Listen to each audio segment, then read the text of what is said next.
anytime. Proclaim to me your love, covenant love, anytime. Lord, speak to me, for I only trust Lord you. Make me understand all the way I should go. Answer me, oh Lord. Lead me on in the way I should go. For I lift my soul unto you.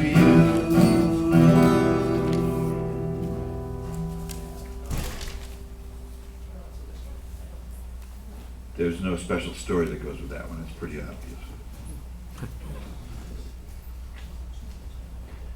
Okay.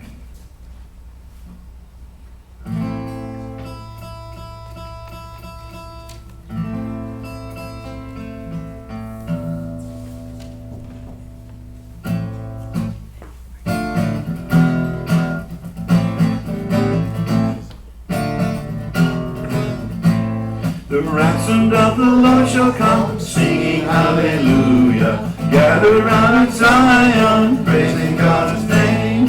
Everlasting joy shall be upon their heads. No more sorrow, sadness, or shame. Break forth into joy, city of Jerusalem. Fear not, sons of Israel, Messiah has come. They come with joyful shouting, singing hallelujah. The nations of the world rejoice, free from all blame. Children laughing, lifting up their hands in praise. Old men clapping, blessing God's name. Break forth into joy, city of Jerusalem. Fear not, sons of Israel, Messiah has come. The remnant of God's people come, singing hallelujah. Dance before the Lord in song, praising God's name. Lion and the lamb shall graze together. Leopard and the wolf will be tame. Break forth into joy, city of Jerusalem. Fear not, sons of Israel, Messiah has come. La la la la la la la la la la la la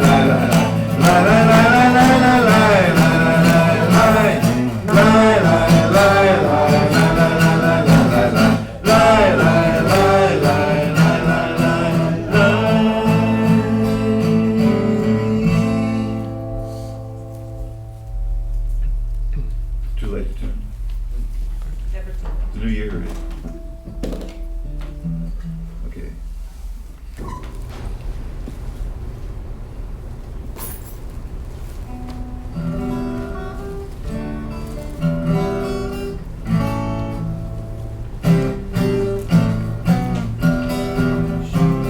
Oh, how I praise you, Lord, the rock of my salvation.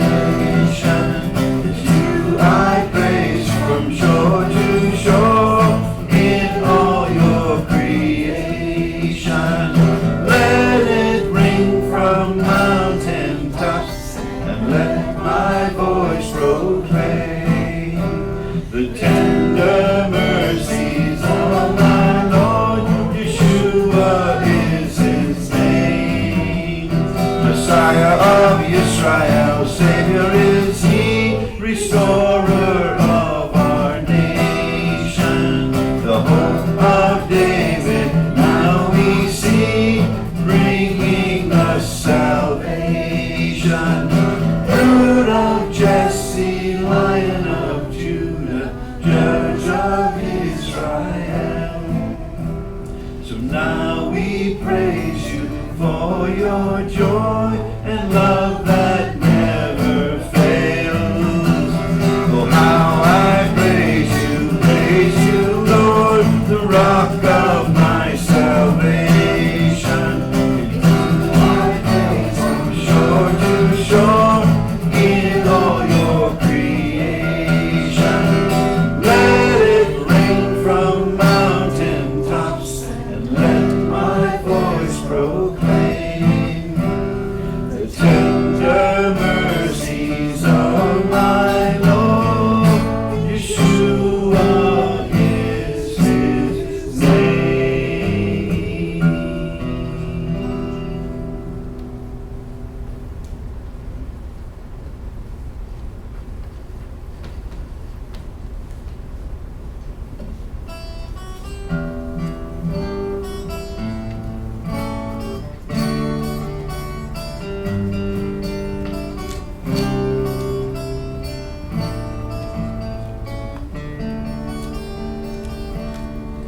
El Shaddai, El Shaddai, El Elyon Adonai. Age to age, you're still the same by the power of the name. El Shaddai, El Shaddai, Ekam Kana Adonai. We will praise and lift you high, El Shaddai. Through your love and through the Ram, you saved the son of Abraham. Through the power of your hand, turned the sea into dry land. To the outcast on her knees, you were the God who really sees. And by your might, you set your children free. El Shaddai, El Shaddai, El Elyon Adonai. Age to age, you're still the same by the power of the name. El Shaddai, El Shaddai, Erkam Kana Adonai. We will praise and lift you high, El Shaddai. Through the years you made it clear that Yeshua's time is near. Though the world could not see what Messiah ought to be, though your word contained a plan, they just could not understand. Your most awesome work was done by the frailty of your Son. El Shaddai, El Shaddai, El Elyon Adonai. Age to age, you're still the same by the power of the name. El Shaddai, El Shaddai, Erkam Kana Adonai. We will praise and lift you high, El Shaddai, El Shaddai, El Shaddai, El Elyon Adonai. Age to age, you're still the same by the power of the name. El Shaddai, El Shaddai, Erkam Kana Adonai. We will praise and lift you high, El Shaddai.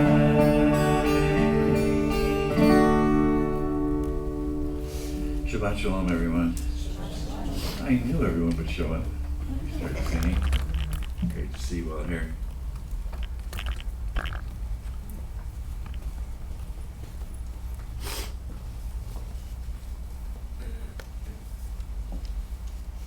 Good evening, Shabbat Shalom. Nice to see you here tonight. Although you're just probably glad you're inside where it's dry, aren't you? Yeah, I know how things go. Well, welcome. We're glad you're here. There's a few announcements. This happens every now and then.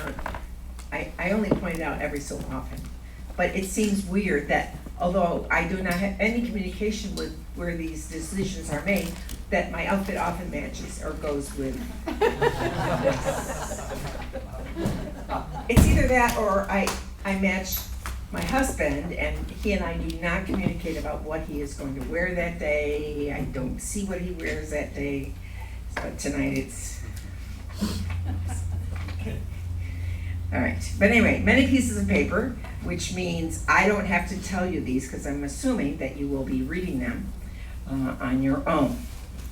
The very informal Saturday morning Shabbat services that we have are not tomorrow morning. They will be, the next one will be February 8th. I once again want to say thank you for everybody who made the congregation's retreat a very, very nice and good time was had by all, I believe. And so thank you to all of you. Speaking of people volunteering to make things happen, there are some opportunities for people to get involved, not in a big flashy way and not involved like you're going to spend the next 6 months, 12 hours a day doing something. But if everybody pitches in with a small task, a lot gets done, and those opportunities are on the bottom of this blue sheet. Great opportunities. One of them has to do with booking nursery care workers, and also possibly even being one every now and then. And if you are a handy person, I'm especially looking at you guys. I know there are handy women. I personally don't know too many, although I've been forced into that job description several times. We have tasks around here that if you'd like to contribute, we could use your help and expertise. There's the book, there are pictures of what the task would be, and then there's more information here. You can always choose to ask the rabbi in the back, sitting in the back. The yeshiva classes are back on for the semester, even though I didn't happen to have mine this last Tuesday because we were away on a ministry opportunity. But we'll be meeting again on Tuesday. It would only be the second meeting. And if you have not figured out if you want to take it yet, or you want to have a few classes to see the kind of torture I put my classes through, because I do have torture with a capital T. It's the number one thing on my job description, as those of you who are taking it know very well. Historical geography of the Bible. On Tuesday night, I will be talking about the International Coastal Highway. Sounds fascinating, doesn't it? The International Coastal Highway. You know, it's more interesting than you might think, and it even applies to understanding Israel today. So if you don't know anything about the International Coastal Highway, you might want to come on Tuesday just to see what we're covering.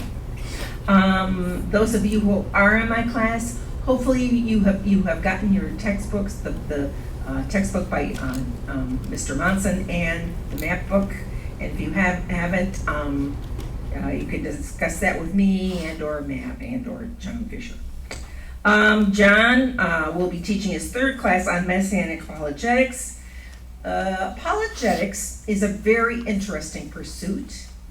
If you have ever tried to make a statement or share your faith, or even just talk with somebody who doesn't have a lot of religious background, and you find yourself confounded by the kinds of questions they're asking you, you might want to take this class. It's very practical. Like, when they ask this question, and trust me, it will be one of the top 10 most asked questions, what do I say?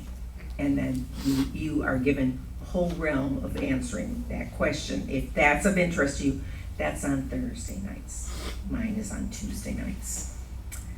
Okay, what else can I annoy you with before I let you go so that our service can begin? The blue boxes in the back are for any offerings that you can give. We at Congregation Ohr Chadash, we do not pass a plate tonight. We do not pass a hat. We do not collect money from you on Shabbat, but the blue boxes in the back are there for you to deposit anything that you can give us that we appreciate. If you look over at this, right past the posies, you'll see that is an actual door with an actual push bar and an actual lock. Thanks God and Mike, the guy who came to do it for us. So it's actually, we're locked in again in a good way rather than oh my God, we're all gonna die because we can't get the door open way. That's just my worries. Those are what I think about during the service. But thank you to everybody who helped make that happen. That requires money. It requires labor. It requires the parts. And so we have the same kinds of things that you have at your house. You never know what's gonna break. Or you have a warning that something will break pretty soon, and then you're in denial because you're gonna think it lasts for, another year or so, but oops, when you least expect it, it will go. We find that happening here at this nice building that we own, but it's a fixer-upper. It's always been a fixer-upper. It was an abandoned building when we moved in. It had been abandoned for 6 months because the church who owned it just left town. Literally left town. So when you acquire a building like this, we always find little very interesting problems that you wouldn't wish on your worst enemy. But we're grateful to have the building, and we're grateful that you're generous and make all the repairs happen for us. Anything else I can remind you about? The doors will lock in just a couple minutes. So a little bit after 8, we lock those front doors. All other doors in the building will be locked. So if you need to go out, oh, I forgot something in my car, like my check for $1,000 to the congregation. Just an idea. And so you have to go back, then make sure someone's here to let you in, right? Leave somebody and say, when I get back here, could you let me in? Without banging on the door. I've heard it disturbs people up front. I don't know. They seem to be a little fussy about the noise level. Well, I'll let you look at the rest of these for now. I was thinking of something today. When John and I lived in Chicago for, I lived there for 15 years. He lived there for maybe not that many. You could get the Chicago Cubs baseball, the pregame and then the game and the postgame. You get it on TV. It was on local TV. Every single game was broadcast on free TV back then, on WGN, and along with the radio broadcast. And the guy who used to come on and do the TV was an old-timey broadcaster. His name was Jack Brickhouse. And here he always said the following when he was there. At the very, very beginning of the game, right before they said play ball, he would say, I know across the greater Chicagoland area that there are people here who this is the highlight of your day, watching and listening to the baseball game. He says, we appreciate that so much. We appreciate our people that watch us and support our advertisers so much. He said, let me tell you, this is what I want you all in the audience to do. Many of you are shut-ins or ill or taking the day off. Could be even in summertime. They might be at the beach at Lake Michigan, but they have the radios on for the Cubs broadcast. He said, come with us into this game. Put your worries and your cares aside and enjoy the next several hours with us. We may not win, but you know that when you come here, you'll enjoy the time that you spend with us, when you don't have to think about all the things that might be bothering you in your life. I was always incredibly impressed by this man's statement because he could see, he did get letters back there was no emails. He would get letters from people saying, I'm shut in my home because I can't get out, I have a broken leg, but I appreciate listening to the Cubs game. And I think this building on Friday nights should be that kind of a place. This is a place where you don't have to worry about the worries and cares that you had all week. It's a time to put them aside. Not that they don't exist, not that they aren't important. This is the time to put them aside and to take a moment, an hour, and thank the God of Abraham, Isaac, and Jacob, who has brought us successfully to this evening, January 31st, 2020.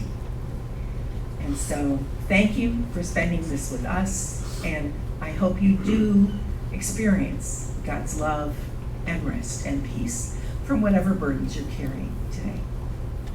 Thank you for coming. Shabbat Shalom.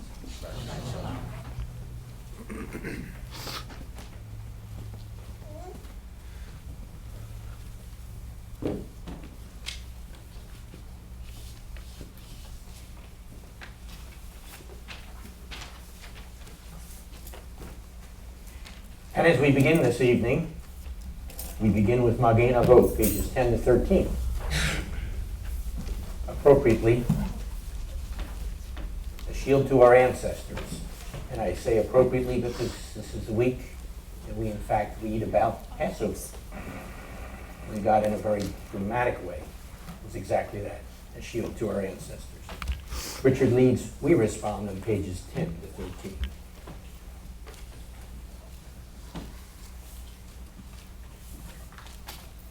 Magen Avot bidvaro, mekayem etim b'mamaro, ha'el hakadosh she'en kamohu, hamaniach le'amo, b'yom Shabbat Kadosho. Ivam Ratzah laniach lahem lefnei navod be'yira v'achad v'nodei lishmo b'kol yom tamid me'en habarachot el hahoraot Adon HaShalom Makadesh HaShabbat Umarek Shvi'i Umediach B'Kedusha Le'amed Yushnei Yoneh Zeher L'Maaseh Bareishit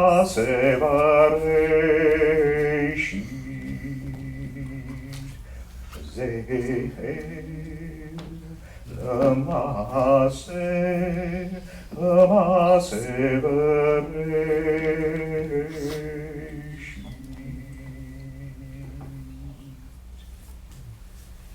With his word he was a shield to our fathers.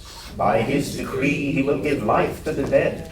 The holy God, with whom no other can compare, who provides his people rest each holy Sabbath day. In reverence and awe we will serve him daily, and every day we will thank him suitably. He is a God to whom all thanks are due, the Lord of peace who makes the Sabbath special. He blesses the seventh day for his people, to give them joy and remind them of creation.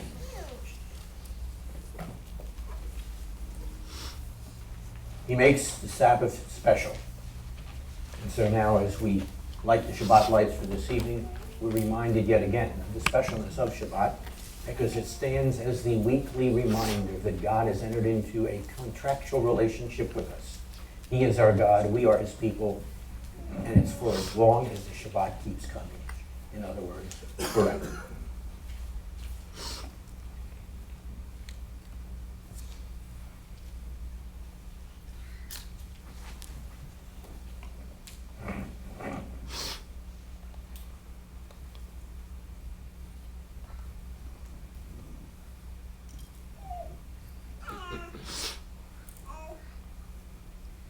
Baruch atah Adonai Eloheinu melech haolam, asher kiddushanu b'mitzvato v'tzivanu lahadlik ner shel Shabbat.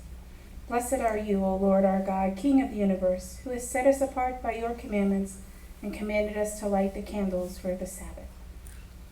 Baruch atah Adonai Eloheinu melech haolam, asher kiddushanu b'mitzvato v'tzivanu lahiyot or lagoyim, v'natan lanu Yeshua Mashiachenu ha'or la'olam.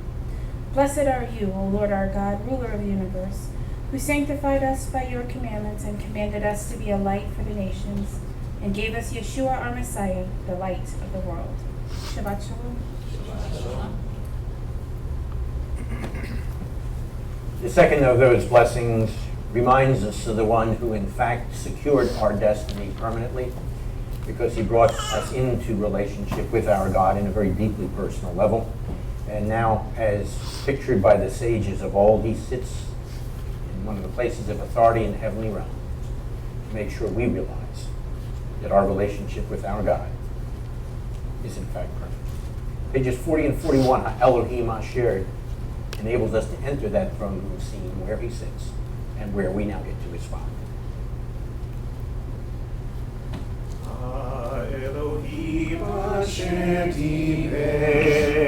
מקדם בעמים רבות, ובדרכים רבות אל האבות, ביד הלוויים.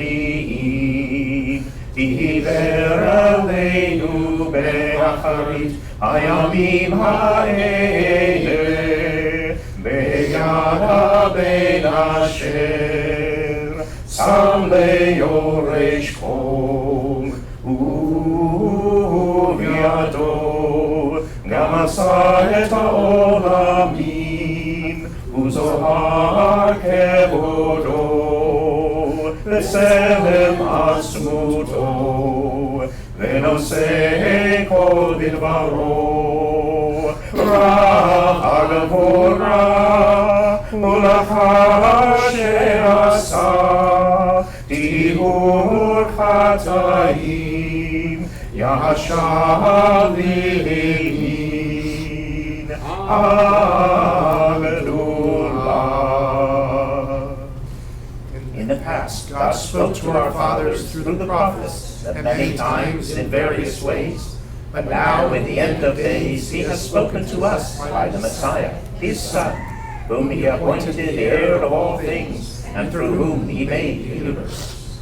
The Son is the full radiance of God's glory, and the fullest manifestation of his reality. He sustains all things by his powerful word. After he made atonement for sins, he sat down in the place of authority beside the majesty in heaven. True and firm, established and lasting, right and faithful, loved and treasured, desired and pleasant, feared and mighty, ordered and acceptable, good and beautiful is this word to us forever and ever. Through our Tehillah Habrit Kadashah portion this evening, pages 138 and 139, the top of those pages, we continue to find ourselves in that throne room scene. We're now picking up on the last paragraph we just responded with. We continue with our praises and our responses to our God and to the one who sits on the throne. We do this as we normally do it. It's a custom of ours, and therefore it's officially understood to be a minhag. And as such, the minhag goes this way. I read the parts that are not in quotation marks. You read the parts that are. And if you've forgotten what quotation marks look like, just sort of listen for the person next to you or in front of you, and when he or she reads, read along with them. And then I will join you in the last couple lines. The text begins, Kol gadol lemor, Hayeshua leEloheinu, Hayoshev al hakisei v'laseh. And they cried out in a loud voice, Salvation belongs to our God, who sits on the throne, and to the Lamb. Worthy is the Lamb who was slain to receive power and wealth and wisdom and strength and honor and glory and praise. Then I heard every creature in heaven and on earth, under the earth, on the sea, and all that is in them, singing, To him who sits on the throne and to the Lamb be praise and honor and glory and power forever and ever. Amen. Praise and glory and wisdom and thanks and honor and power and strength be to our God forever and ever. Amen. Because he's worthy to receive this kind of praise, we continue to offer it, this time through Sephardi Kaddish, pages 156 and 157. Where as part of our response of gratitude to God and his graciousness, we also anticipate the ultimate extension of his graciousness, the time when the Messiah comes, when he returns. And so we respond as Richard leads, pages 156 and 157.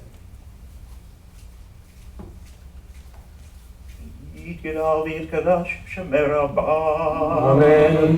ועל דיברך חירותי, וימליך מלכותי, ויצמח פורקני, וקרב משקי, וקיכון ויום הקונף חיי לכל בן ישראל, ועגל ובזמן קריב, ואמרו אמן.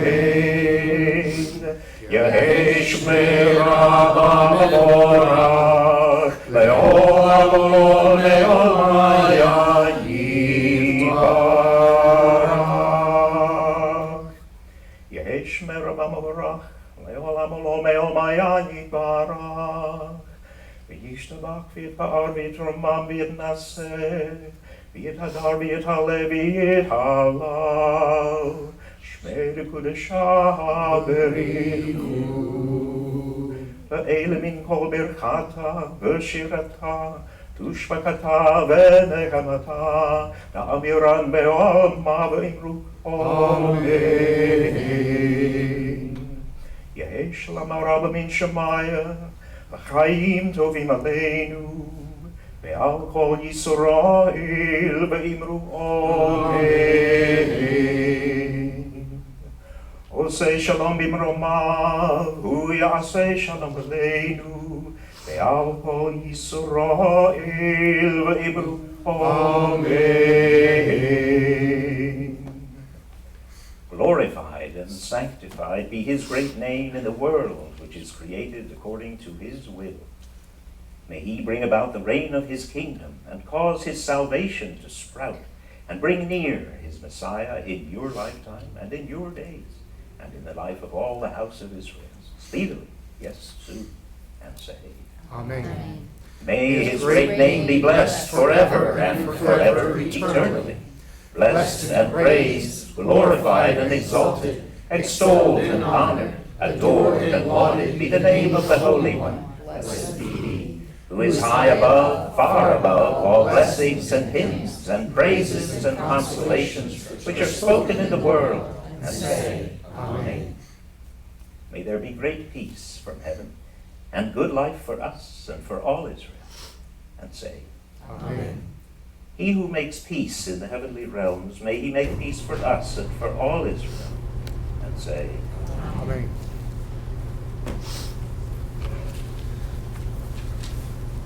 He's far above all the praises and blessings and gratitude that we offer to him. And partly that is due to the fact that he is the one who, as our Shabbat blessings reminds us on pages 34 and 35, is the one who orders the cycles of time and varies the seasons. He remains in control of all that goes on. And again, that's a very appropriate response because we just passed Rosh Chodesh in the month, and our reading tonight has to do with Pesach, which is one of the seasons. So we remind ourselves, and once again, Richard leads, and then we will respond on pages 34 to 35. Baruch atah Adonai Eloheinu melech haolam, asher bidvaro ma'ariv aravim, v'chachma tatech sha'arim gan eidem. Blessed are you, O Lord our God, ruler of the universe, who by your word brings on the evening twilight, and by your wisdom opens the gates of the heavens. With understanding you order the cycles of time and vary the seasons, setting the stars in their courses in the sky according to your will. You create day and night, causing the light to pass away before the darkness, and the darkness before the light. By your will the day turns into night. The Lord of heavenly hosts is your name. O ever-living God, rule over us forever. Blessed are you, O Lord, who brings on the evening twilight. Baruch atah Adonai ha'ma'ariv aravim. Together. With everlasting love, you have loved the house of Israel, teaching us your Torah and precepts, your statutes and judgments. Therefore, O Lord our God, when we lie down and when we get up, we will meditate on your instructions and rejoice forever in the words of your Torah and in its teachings. They are our life and sustenance. We will meditate upon them day and night. May your love never leave us. Blessed are you, O Lord, who loves your people Israel. Baruch atah Adonai Ohev Amo Yisrael. We just got finished saying, when we lie down, when we get up, we will meditate on your instructions. Rejoice forever in the words of your Torah and its teachings. Building on that, we now rise in the presence of the great King of the universe, the ruler of the universe, as we said. Facing Jerusalem, the direction of the ark, we now make our response to him, and we say to him, not only are you ruler of the universe, you are ruler over our lives. And we remind ourselves, as we just said, we remind ourselves yet again, when we lie down, when we get up, we will meditate on your instructions. Pages 34 to 39.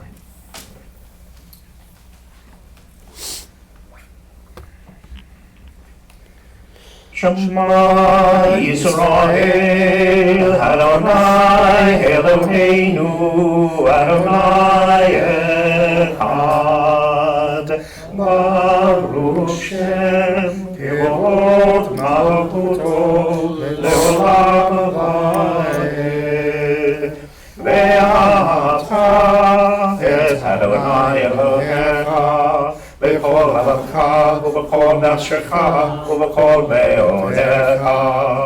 והיו הדברים האלה אשר אלוהים מצווך היום על לבביך, ושיננתם לבניך, ודיברתם בשבתך בביתך ובלכתך בדרך, ושבתך ובקומך, ושרתם להות על ידיך, והיו לטובות בעיניך, וכתבתם על מזוזות ביתך ובשעריך. Hear, O Israel, the Lord is our God, the Lord alone. Blessed be He whose glorious kingdom is eternal. Love the Lord your God with all your heart, and with all your life, and with all your strength. These commandments that I give you today are to be on your hearts. Impress them on your children. Talk about them when you sit at home and when you walk along the road, when you lie down and when you get up. Tie them as reminders on your hands and bind them on your foreheads. Write them on the door frames of your houses and on your gates. Our immediate portions for tonight, paragraphs 1 and 2 on pages 66 to 69, remind us that God has in fact promised that He will send a deliverer yet again.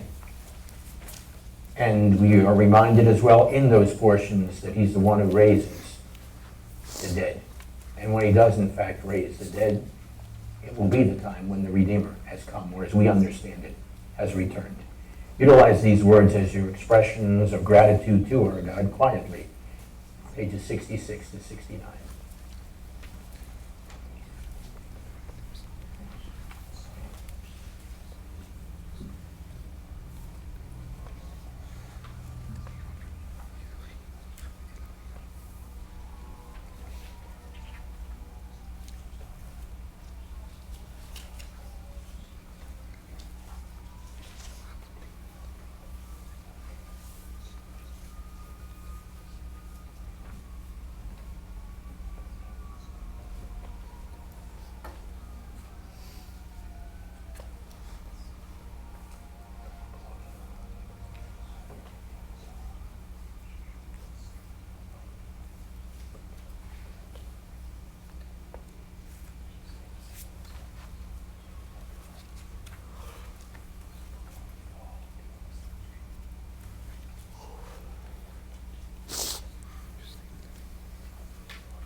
Mika Malka, Gevurot. Who is like you, Lord of might? Who in fact can be compared to you, O King? You are the one who's faithful to bring the dead to life. And when in fact the dead are brought to life, that will be the time when, as Vahi Ben Soa now reminds us on pages 88 and 89, the word of the Lord will go out from Jerusalem, from the Torah, from Mount Zion. That's our response on those pages.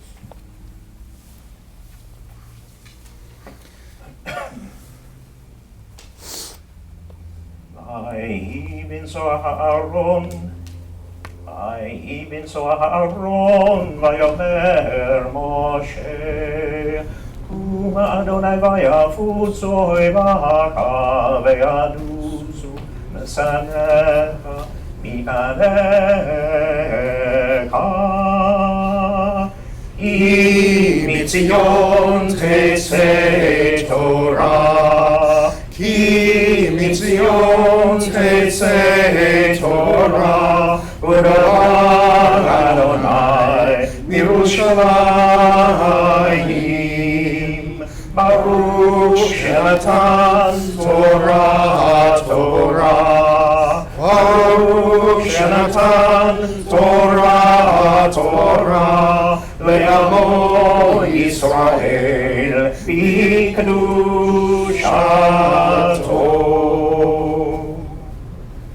And it came to pass, whenever the ark went forward, Moses would say, Arise, O Lord, and let your enemies be scattered.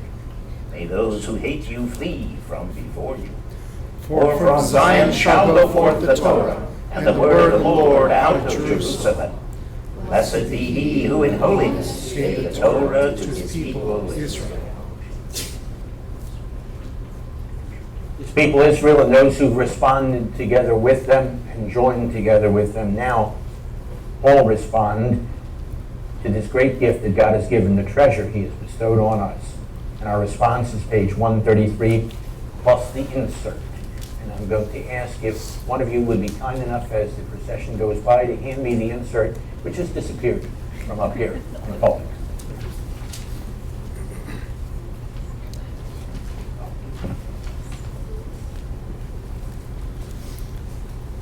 The ark now unveils its treasure. To our eyes and minds and hearts. Inside the scroll of Torah stands. It stands there with all its richness and wisdom. As we listen, voices speak, voices of our ancestors. Abraham, Isaac, and Jacob, Joseph, and Moses. O God, they bring us your instructions for us. Sarah, Rebecca, Rachel, and Leah, and Miriam speak to us as well. O God, they move us to respond to your promises to us. We are grateful for your words, the words of Torah. Hear, O Israel, the Lord calls. We will hear your words that we may learn them, love them, live them. What does the Lord require of you? To fear him, love him, serve him, and walk in all his ways. All that the Lord has said, we will do. The Torah of the Lord is perfect, restoring the soul. The teaching of the Lord is sure, making wise. The precepts of the Lord are right, rejoicing the heart. The commandment of the Lord is pure, enlightening the eyes. Happy is the one that walks not in the counsel of the wicked, nor stands in the way of sinners, nor sits in the seat of the scornful. But our delight is in the Torah of the Lord. In his Torah we will meditate day and night. We shall be like a tree planted by streams of waters, that brings forth its fruit in its season. And whose leaf does not wither, and in whatever we do, we shall prosper. A new heart also will I give you, and a new spirit will I put within you. For my ordinances which I command you are not too difficult for you. Do we make the Torah void through faith? Not at all. We establish Torah. So then the Torah Is is holy, and the commandment is holy, just, and good. That the righteous requirements of Torah might be fully met in us who do not live according to our evil inclinations, but according to the Ruach Hashem. The day will come when my Torah will flow from Jerusalem, and the word of the Lord from Jerusalem.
Mi shebarach avotenu, Abraham, Yitzchak, and Yaakov. He who blessed our fathers, Abraham, Isaac, and Jacob. May he bless Rabbi John. May he bless. I am having a mental break. Celia. Oh, no, you're assisting in the Torah. Okay. Yeah. All right. May he bless Celia. May he bless Elisa. And may he bless Carrie.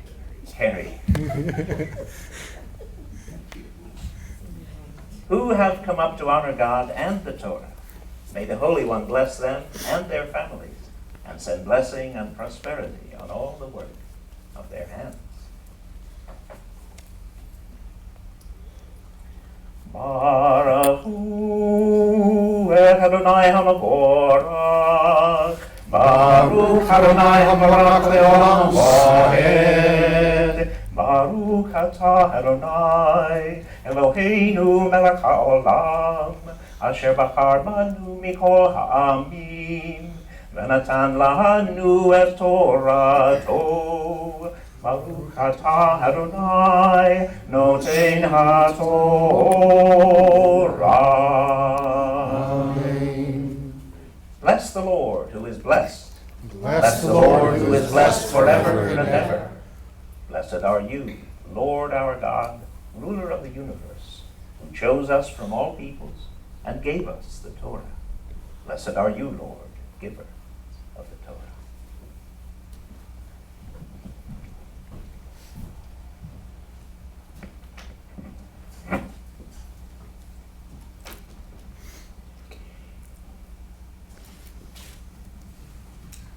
And as we began a new custom last week, instead of me reading and then you reading after me, I'm going to ask that you read along with me as I chant the text.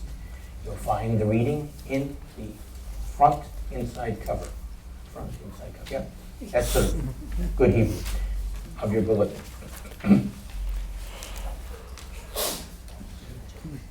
Vayomer Adonai el Moshe Bo'el Paro ki ani chespadeti et livo ve'et lev avodav lema'an shiti ototai eleh bekir bo ulma'an tesaper be'aznei vincha uvein bincha et asher hitalalti B'mitzrayim ve'et ototai asher samti vam vidatem ki ani Adonai. You may be seated. Yes, I made you read more than you usually are accustomed to, but you're getting better at it, so it's okay. Anyhow, and the Lord spoke to Moses, or said to Moses, actually, often translated go, but it really means come to Pharaoh, because often translated, I've hardened his heart, and the hearts of his servants, in order that I might be able to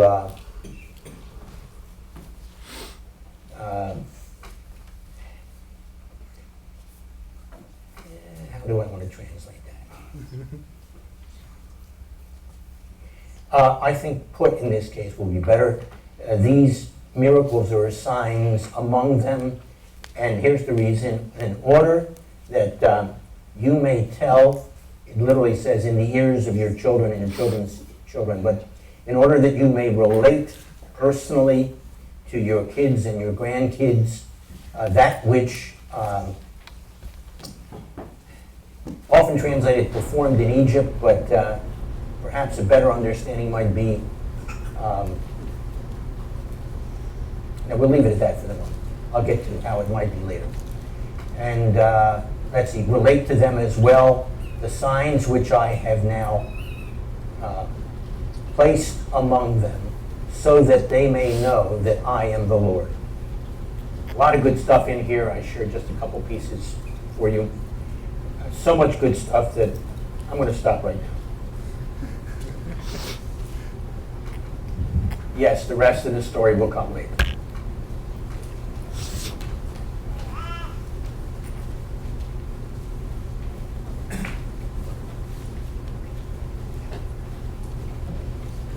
I'll be reading from Exodus 9:13 through 16. Adonai said to Moshe, "Get up early in the morning, stand before Pharaoh, and say to him, 'Here is what Adonai says. Let my people go so that they can worship me. For this time I will inflict my plagues on you, yourself, and on your officials and your people, so that you will realize that I am without equal in all the earth. By now I could have stretched out my hand and struck you and your people with such severe plagues that you would have been wiped off the earth. But it is for this very reason that I have kept you alive, to show you my power, and so that my name may resound throughout the whole earth."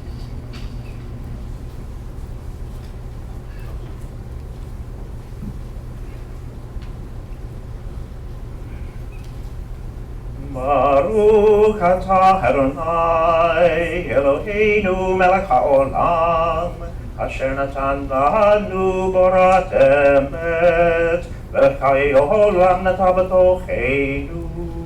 Baruch atah Adonai noten haTorah. Amen. Blessed are you, Lord our God, the ruler of the universe, who gave us the Torah of truth, life everlasting planted in our midst. Blessed are you, Lord, giver of the Torah. Yes, he gave to us the Torah, and as our ancestors received them and responded when they stood at Sinai, so I invite you to stand as if you were at Sinai, and also acknowledge that these are the words that come directly from God. The text began, Vayomer Adonai el Moshe. God spoke to Moses, and Moses delivered those words to us. So we respond. On pages 98 and 99 with V'zot HaTorah. If you need a transliteration, that's page 95.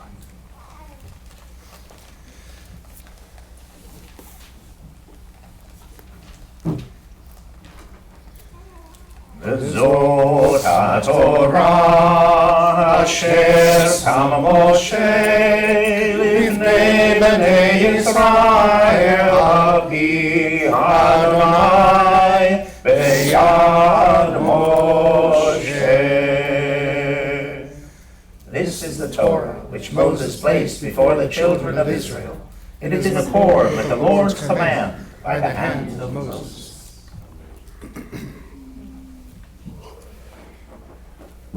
You may be seated. I'll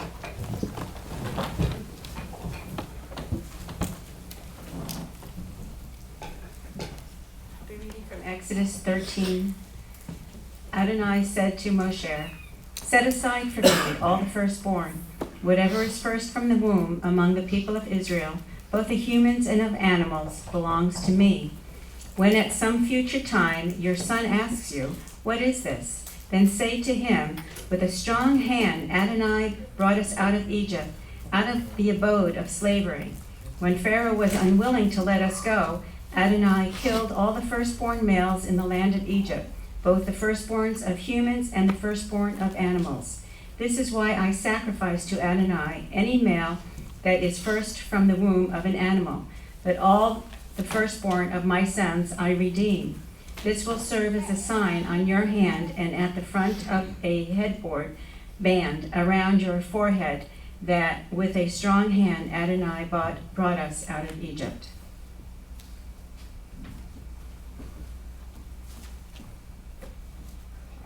God spoke and his people listened, and I trust as God has spoken tonight, his people have listened yet again.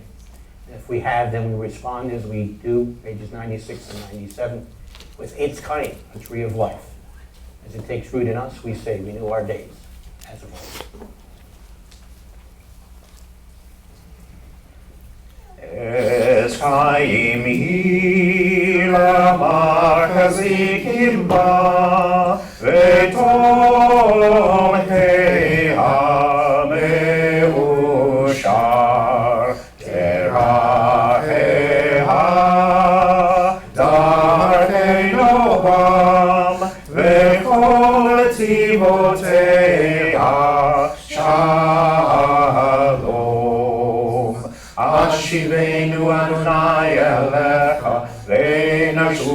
Yeshua. Kadesh Yameinu, Kadesh Yameinu, Kekedem.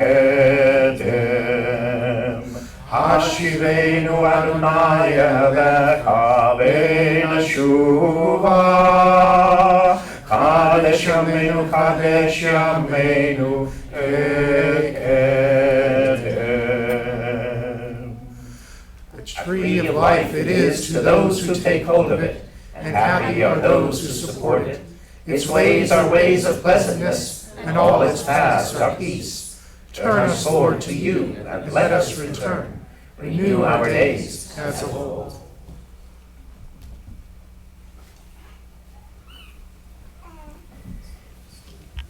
With our days renewed as of old, we are better prepared to stand before him as his priests, as we in fact now do, and respond with Uvnucho Yomar, pages 98 and 99.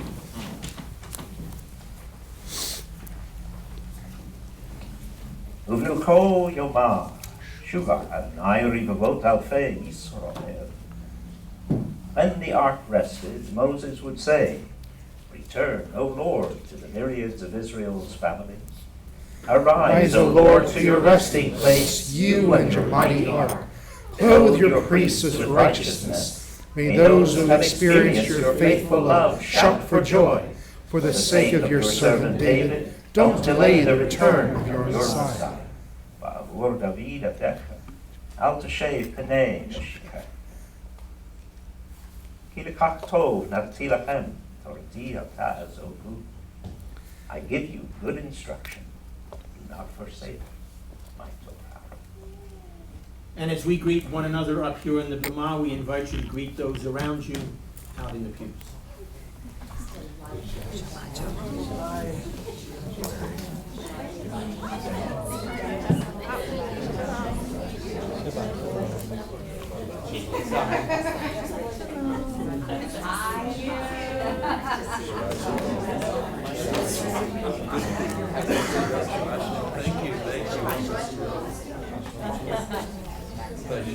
Thanks for having me.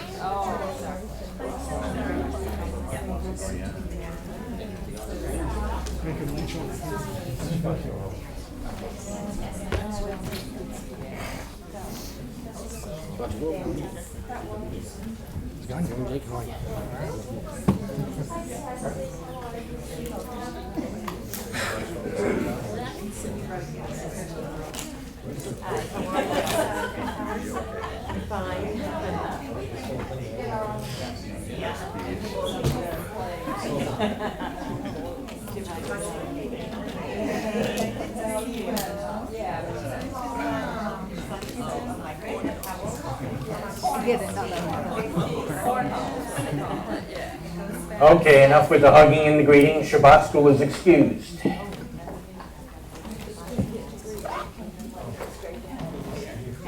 See you guys again.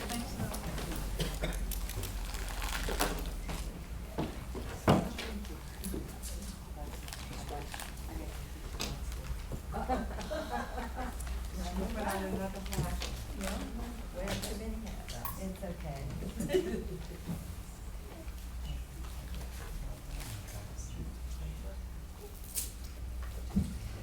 We live in a society that is often fascinated with the miraculous. We fondly remember, thank you, Dr. Patrice, for setting this up, the miracle that was the Cubs in winning the World Series just a couple years ago. Well, how about we joyfully recall the miracle of Game 162 for the Rays, just a few years before. At which point you're saying, why are you talking about baseball? Well, guess what? Tomorrow is February, and in February, spring training begins. Exactly. This is the kind of thing that's, I would suggest, perhaps the stuff of legends as well as of movies. Ours is also a society which is drawn to the mystical and the mysterious. So, Madonna has led an ever-growing parade of famous people who become enchanted with Kabbalah. And crowds of people flock to the various Marvel Universe movies, as it seems like we get a new one almost every month. And so appropriately, our text tonight begins, as you heard it read, Lama'an shitiototai le bekirbo. Talking about this was done so that I might place my signs, miracles, these ones, onto them. It's as if it's being imposed from outside onto them. But then it goes on to say, the etototai asher samtivam. And in this case, it's a different verbiage. And it says, concerning these signs, they've been put among them. It's almost as if one is imposed from on high, the other sort of grows up from where they are at. So God has moved. And it reminds us of the passage then of reflection, Deuteronomy chapter 4, verses 32 to 35, where it says, search to the ends of the earth. In fact, even search out the heavens to see if there is ever a time when a God has performed miracles such as these, which God performed for us. And it also, I'm going to suggest, recalls the intriguing text regarding the future redemption. By the way, redemption often gets lost in the saying of it. Redemption, liberation and restoration is what we're talking about. Anyhow, in that future liberation and restoration, as the prophet says, Micah chapter 7, verse 15, like the days you left Egypt, so what we saw in these texts, like the days you left Egypt, I will show you great miracles. But think about that for a second. This does not make sense. The previous parsha last week ends with, as it was, well, no, we didn't read that part of it, but it ends just a paragraph after what was read to you. And Pharaoh saw the rain, the hail, and the thunder, saw that it had stopped. And he still continued to sin, many English translations have it, and hardened his heart. Steeled his resolve, is a better way of putting it. Oh, and by the way, please note that that occurs before the text, the parsha for this week, which was read to you, and which I read as well. God hardened Pharaoh's heart. God didn't do anything until Pharaoh had done it half a dozen times before. So God just confirmed what Pharaoh had already done, and as the closing parsha from the closing portion of the parsha from last week reminds us, Pharaoh continued still to sin and steeled his resolve. Now notice then, and this is important, I'll get back to this shortly, the miracles had no effect. The miracles had no effect. So why did God make all these wonders happen for nothing, we should then ask? And what is this supposed to teach us about liberation, past and future? Future being what the Micah passage says. Not only that, why did he make so many miracles? I mean, if he merely wanted to free the Jews, why didn't he just fly them to Israel and El? Or just make the Egyptians simply disappear? Well, our parsha provides us with a hint. Again, ve'et ototai asher samtivam vidatem ki ani Adonai. And these signs which I put among them, I did so that they would know, they would come to know that I am the Lord. This is in stark contrast with what we read from Pharaoh's mouth a few chapters earlier, chapter 5 and verse 2, where Pharaoh says when Moses first approached him a couple weeks ago, I'm in the reading from a couple weeks ago. He didn't approach Pharaoh a couple weeks ago. All right. He says, who is the Lord that I should obey him? Catch the emphasis. He considers himself God. And so he says, who's this other thing that I should obey him? Well, therefore, the text says, hit alalti, and it's right. Again, often translated reformed, and I said there's an alternate translation that conveys the meaning that underlies this. And a number of our great Jewish commentators, including Rashi, pointed this out. I made a mockery of them. I made a mockery of them. And what they stood for and what they believed.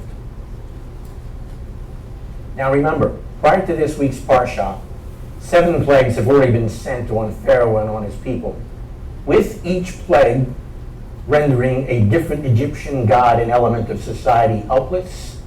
That's important to remember.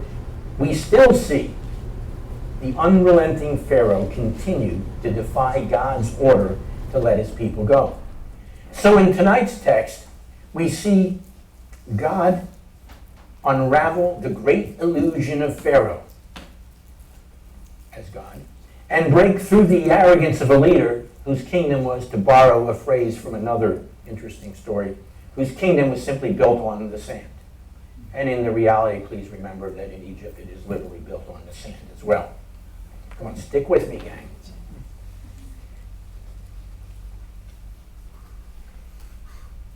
And so our text hints at that tonight. Now the first 4 plagues had come in quick succession. God had polluted the Nile with blood through Aaron's rod, choking off life and discrediting Hapi, the god of the Nile. God then, as you remember the plagues, makes frogs swarm over the entire Nile and all over the land, leaving the Egyptians with the croaking reminder, thank you for sticking with me on that one, that the Egyptian god Echt does not control fertility, the God of Israel does. God then infests the land with swarms of lice, most likely feeding on the rotting fish and the dead frogs who had croaked. And then the lice are then followed by swarms of insects who carry deadly viruses. And then Pharaoh finally seems to relent, and he offers to free the Jews. So God mercifully holds back the plagues. But Pharaoh at heart is still stubborn, so he refuses to let God's people go. So God sends mysterious disease against the livestock. Then God commands Moses to throw handfuls of soot into the air, and this soot, as it falls, brings boils on the skin of all Egyptians who come in contact with it. Egypt is consequently revealed as a festering land of disease and pollution, and it carries with it the implication that Pharaoh has lost control of his empire. Now it's an empire of death. The Nile, the source of Egypt's life, is dead. The livestock are decimated. The people are infected with mysterious diseases. And Pharaoh, the one who's supposed to be the Lord of it all, or over all of Egypt, cannot do a thing to stop it. Then there's the 7th plague, hail. The plague in which it seems as if the sky itself falls down. And God commands Moses then to present himself before Pharaoh. And he says, in the text that was read to you,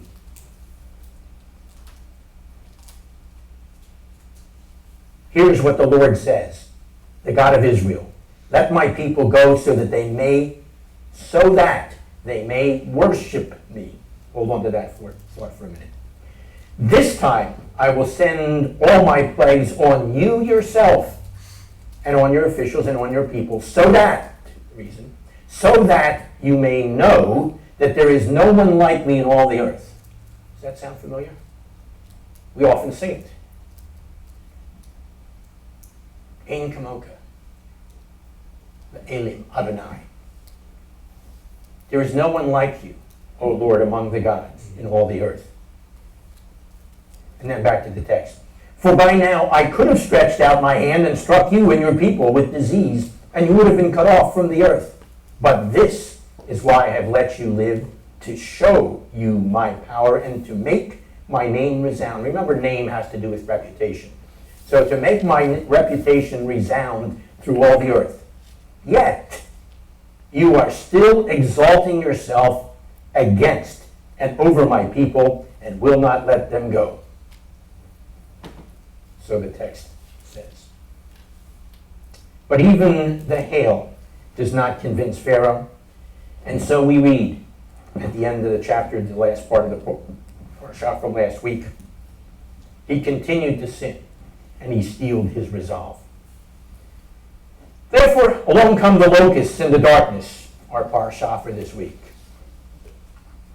Here God addresses Moses with the command bo, which, as I pointed out, means come.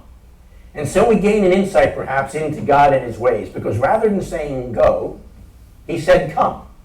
What? Come? It's a picture, it's an indicator that God is the power, picture this, behind and beyond Pharaoh. And Pharaoh is in God's control. So through the first 7 plagues, God guided a process of removing little by little the grandeur that Pharaoh and all his predecessors had erected for themselves. And then finally, the master illusion of Pharaoh's God image is starting to slip away. And as promised, we have chapter 7 and verse 1, where God says, I will make you like God to Pharaoh.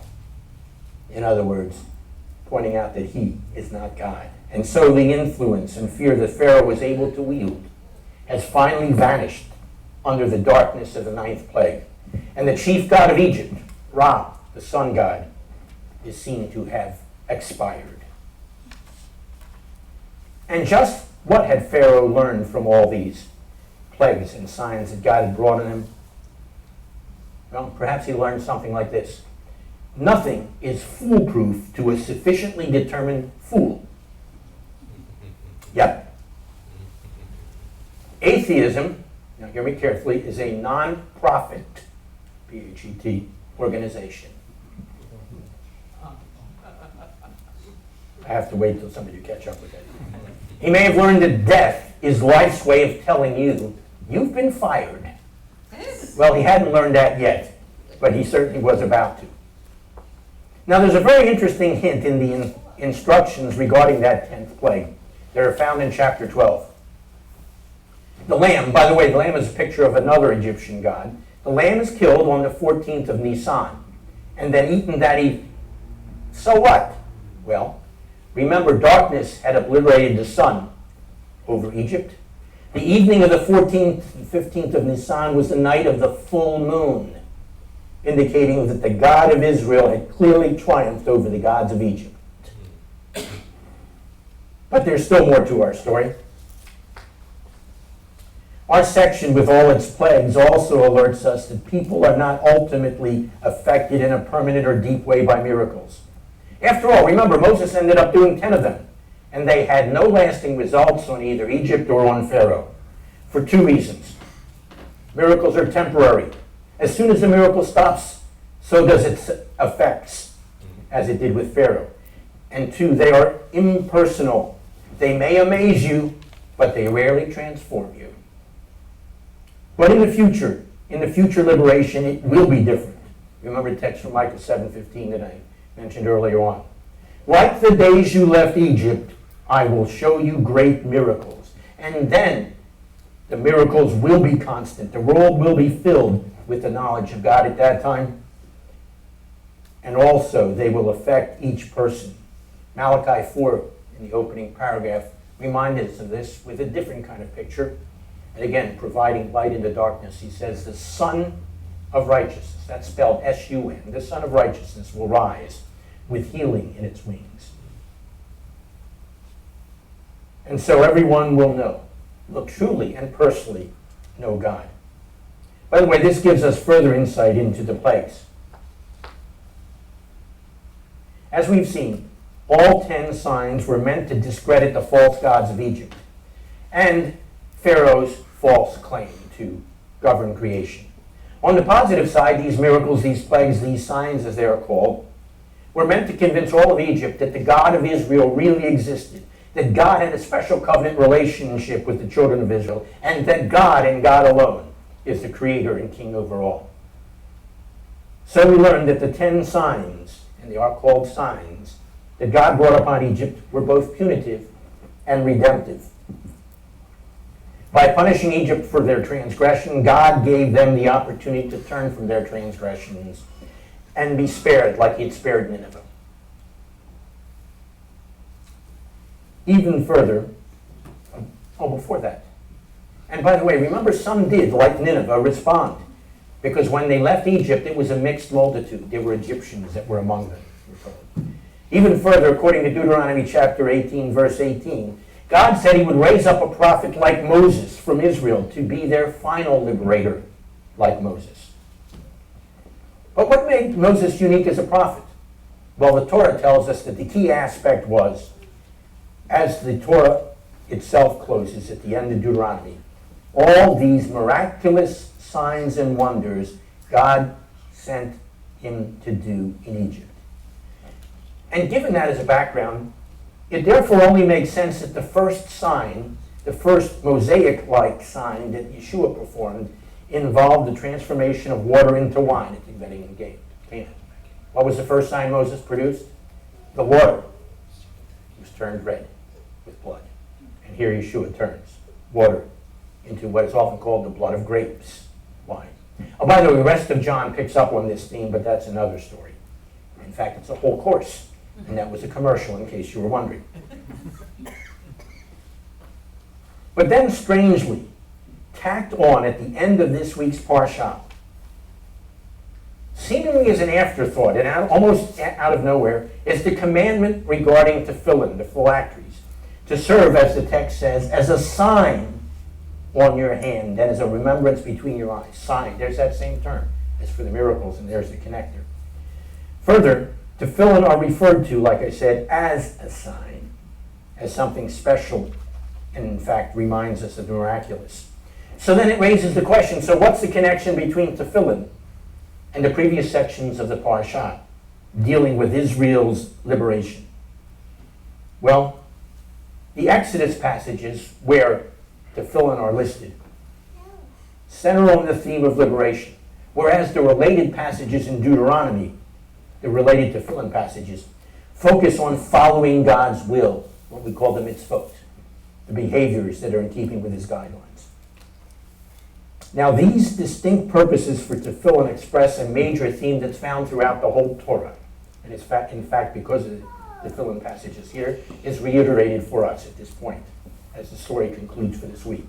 The children of Israel are liberated from slavery, Hebrews, avodah, from slavery to Pharaoh, only to serve, same term, avodah, to serve God through the keeping of the mitzvot, the behaviors in keeping with his guidelines. Oh, by the way, avodah also has another meaning, worship. Quick aside, stepping out of the story. If you have trouble from time to time during services, because it seems like you're putting a lot of effort into it, remember, worship is avodah, work. And it's worth the work. It's worth the effort to do the work. Okay, back to the story. Where was I? Oh, tefillin. There's a connection then between liberation and God's guidelines and living them out.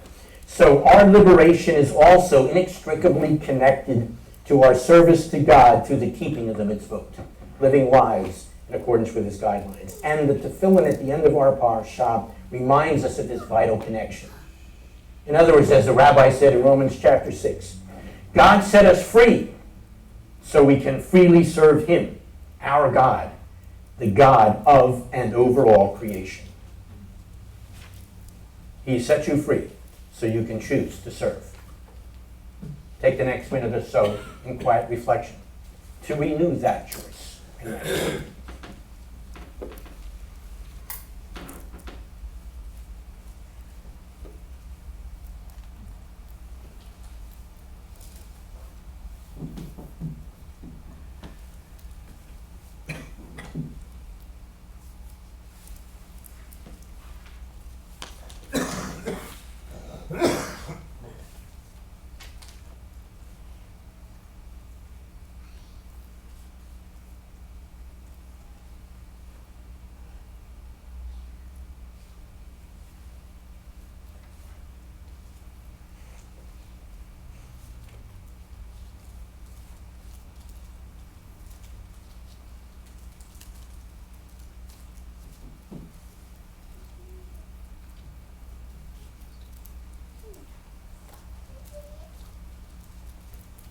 We rise yet again, this time in response, facing Jerusalem, turning to pages 102 to 107, for the Elaine, as we anticipate the time when the world will be perfected under the rule of the Lord Almighty.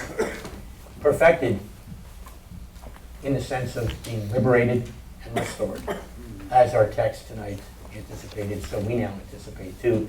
And we acknowledge our responsibility by saying our calling is our task as we bow.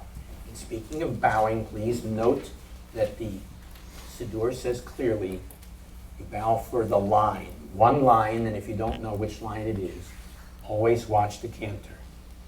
When he bows, you bow. When he's done bowing, feel free, in fact, please do, stand up. Elena, pages 102 to 107.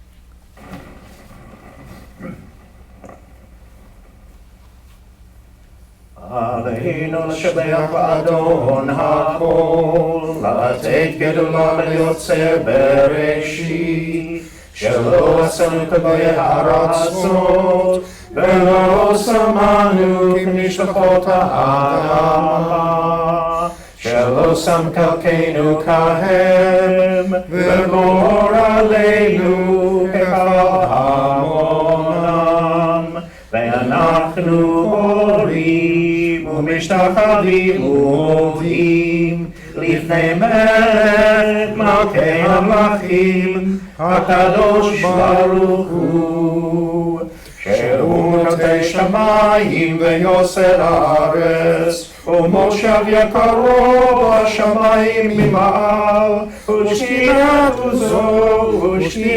עוזו וגבי מרומים, הוא אלוהינו אין עוד, אמת מלכנו אפס תלתו, ככתוב בתורתו, וידעת היום בהשבותך אל לבביך, כי אדוני הוא האלוהים בשמיים ממעל ועל הארץ מתחת אין עוד.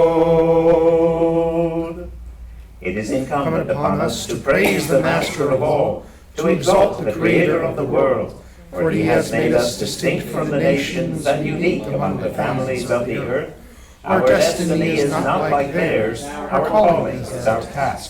We bow down and acknowledge before the King of Kings that there is none like Him, for He stretched forth the heavens like a tent and established the earth. Truly there is none like our Lord and King. As the Torah says, you shall know this day and reflect in your heart that it is the Lord who is God in the heavens above and on the earth beneath. There is none else.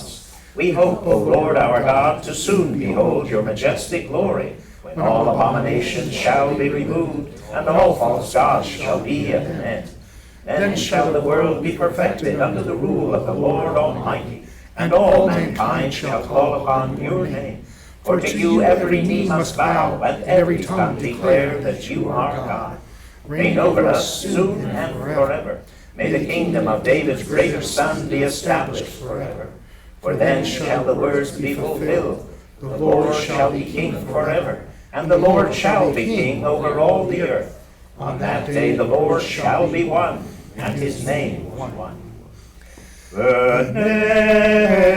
ונאמר בהיה אדוני למלך על כל הארץ ביום